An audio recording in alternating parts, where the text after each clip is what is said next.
今天是2011年9月12日，可能对于其他人来说没什么不同，但却是我来这里打工的第3年了。When I look at the pay slip, I feel that those 3 years have passed by as fast as 3 days. Being lonely out here in the city really feels tiring sometimes. My heart often feels so empty and lost. 3 years, I've worked so hard every single day to make a living. I always struggled to make less mistakes at work. Why? Wasn't it all to get a pay rise and maybe some respect from my boss? Wasn't it all to change things back at home, to make life at home better? This is what I kept telling myself every day. Even my work is repetitive, cutting clothes and ironing, the same every single day for the last 3 years.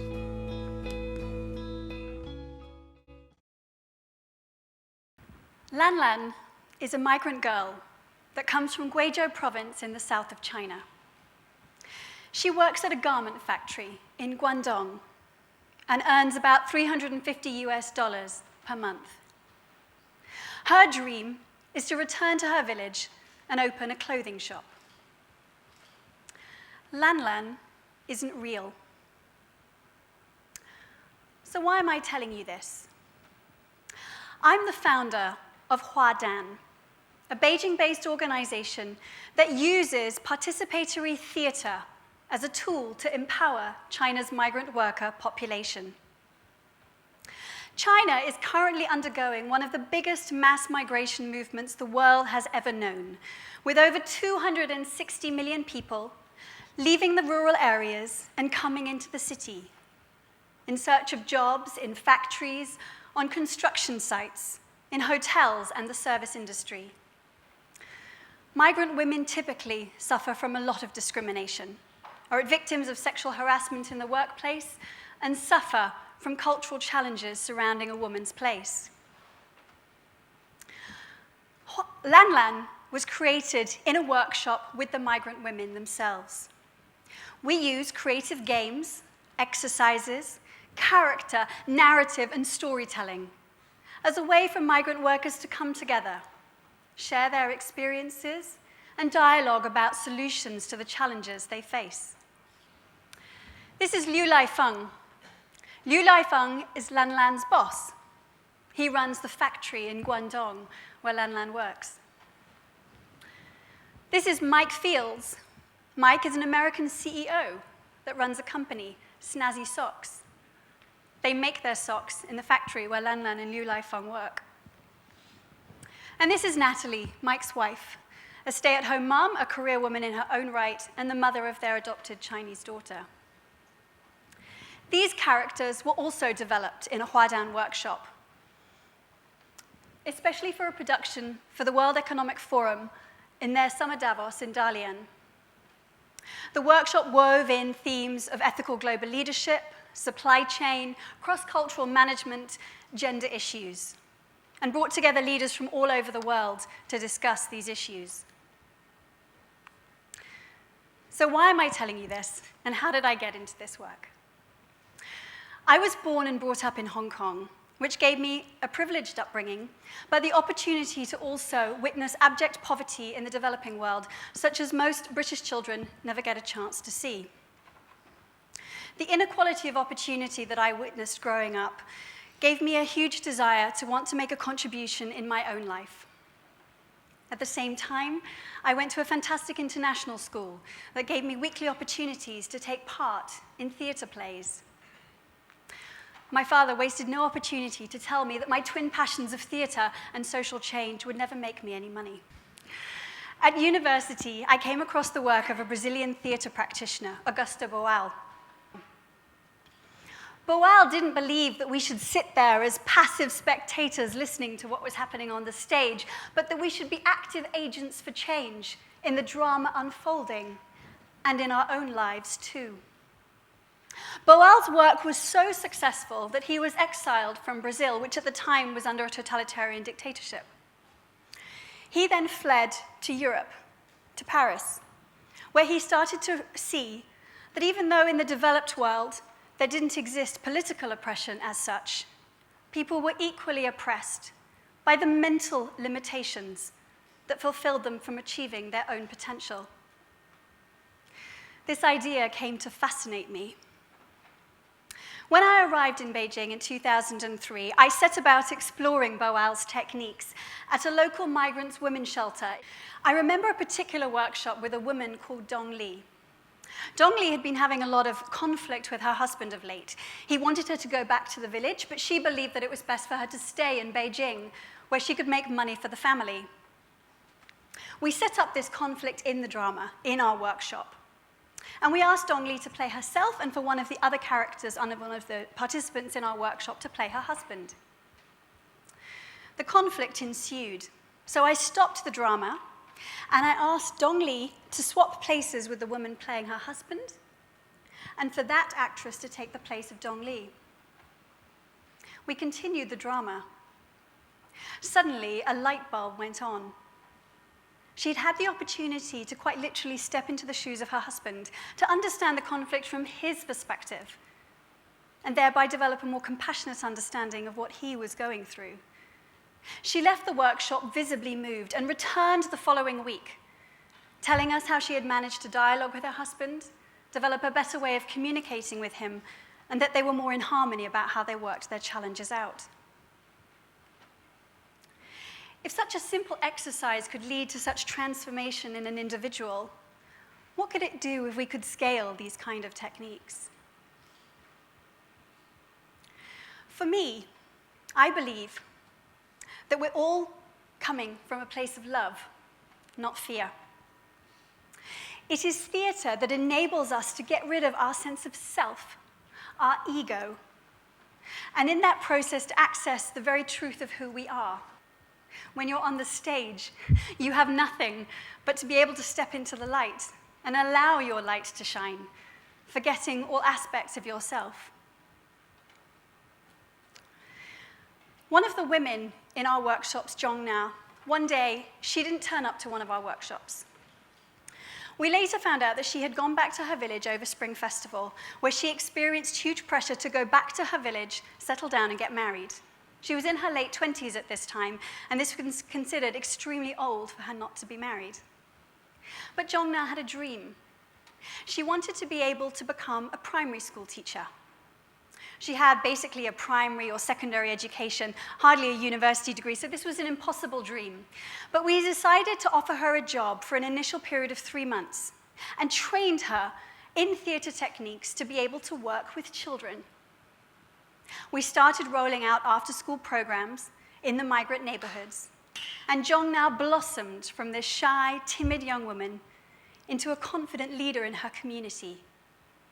We succeeded in getting our first round of serious funding, and from that, the model of training and employing migrant women themselves to deliver our programs was seeded.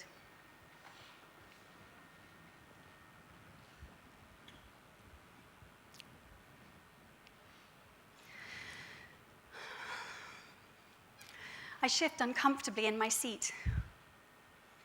The official's looking at my passport. He looks up at my face, searching for recognition. I smile, look hopeful. The woman beside him is equally stern.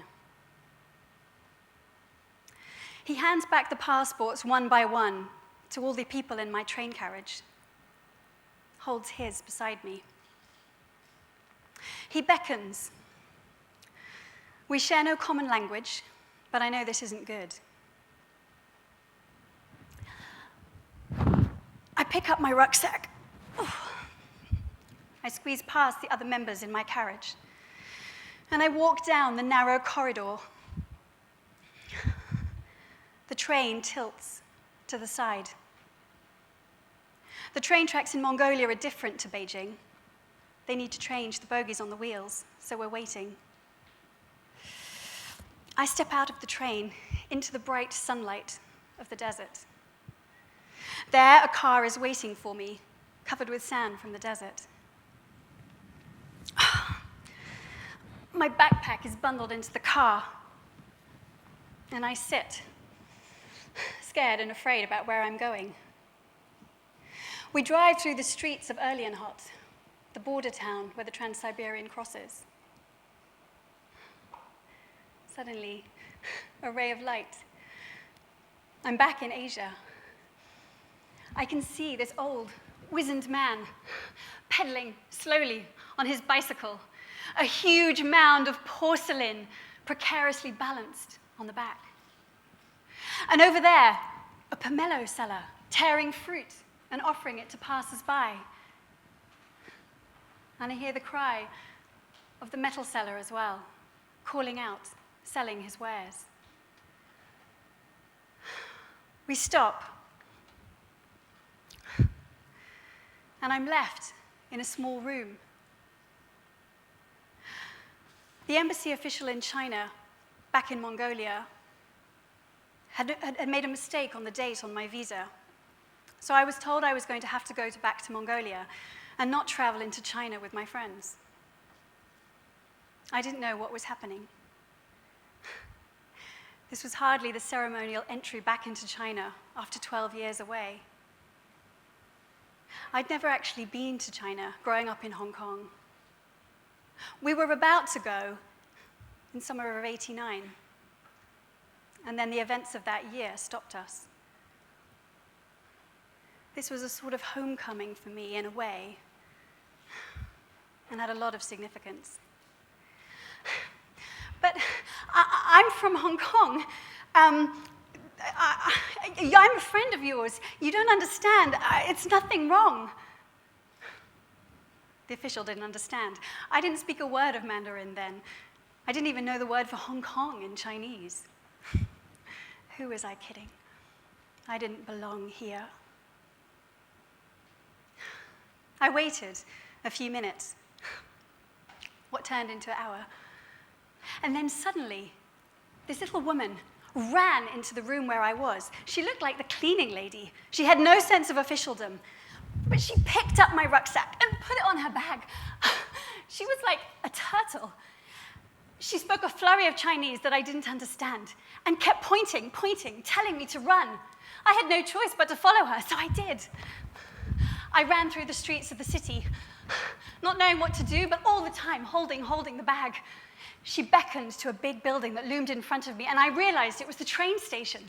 I ran, following her, all the while holding onto the bag, running through the marble concourse, and there was the train. The train for Beijing or the train for Mongolia. I saw my friends waiting on the train. Come quickly, Caroline, you've got to get on the train, it's about to go. The wheels of the train start to go in motion, slowly picking up speed. I can't get on the train, I don't have my passport, they've taken it from me. I knew how important this was, this piece of identity, so very, very important for when I moved across borders. They're pulling the train, they're pushing my bag onto the backpack, onto the thing, and the officials, there's a tussle. I pull my bag, and they pull it back, and I really don't know what to do. And at this time, I just give up. I just start to cry, and I'm screaming, and I'm saying, I just don't understand. Please tell me what's happening. Fear, hope, frustration, powerlessness. This is not how I wanted to come into China. I pulled at the bag, and then suddenly, out of the corner of my eye, I saw two people running from the train station, holding something in their hand. My friends were telling me, get on the train, and I just didn't know what to do, and I was so scared, and they came closer, and just as the train was about to leave, they had my passport, they stamped it, the backpack went on the train, and I got on the train to Beijing.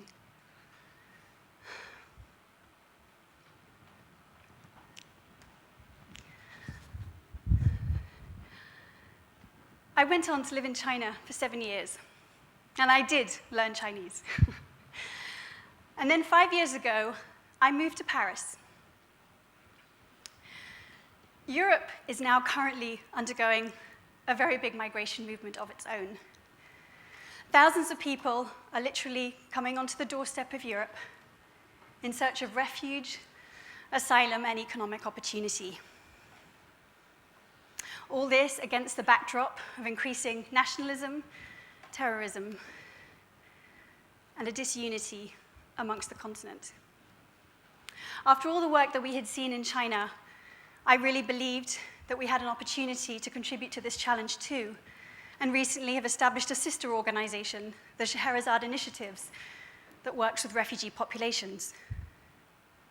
It's early days in our work, but I've already started to meet many of the people who had a far worse experience than I did, trying to come into the countries where they are now. I have seen already some of the challenges that they are experiencing in integrating into the community and the lack of resources available for educating people in the new language, the culture, helping them to feel integrated. And we're doing our best with our theatre workshops to address some of those challenges. But my work on the ground has also enabled me to start another initiative, the Global Arts Impact Agenda, ACA Gaia, that enables business and governments to unleash the potential of the arts for human development.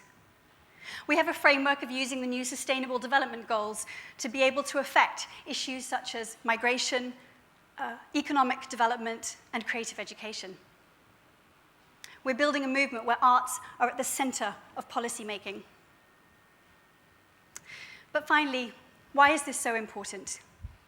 Aung San Suu Kyi says, the quintessential revolution is that of the spirit, born of an intellectual conviction of the need for change in those mental attitudes and values which shape the course of a nation's development.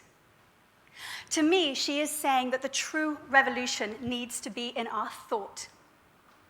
Artists have always been at the cutting edge of new ways of thinking, of imagining possibilities that we can't always see right now. It is imperative that they should be at the forefront of a new way of imagining our world. I want you to take away 3 things from today. The first is the idea that theatre can and should be used in business and policy making. The second idea is that I dream of a world one day when the money that we spend on defense and the money that we spend on the arts is reversed. For if that truly happened, I believe there would be no need for a defense budget. And the final thing is I want you to think about what it would mean to really shift thought to a different place. Imagine what it would like if every single individual had the ability to achieve their true potential, to be liberated from all the fear that they have, and to enable love to truly lead. Imagine what that world would look like. Thank you.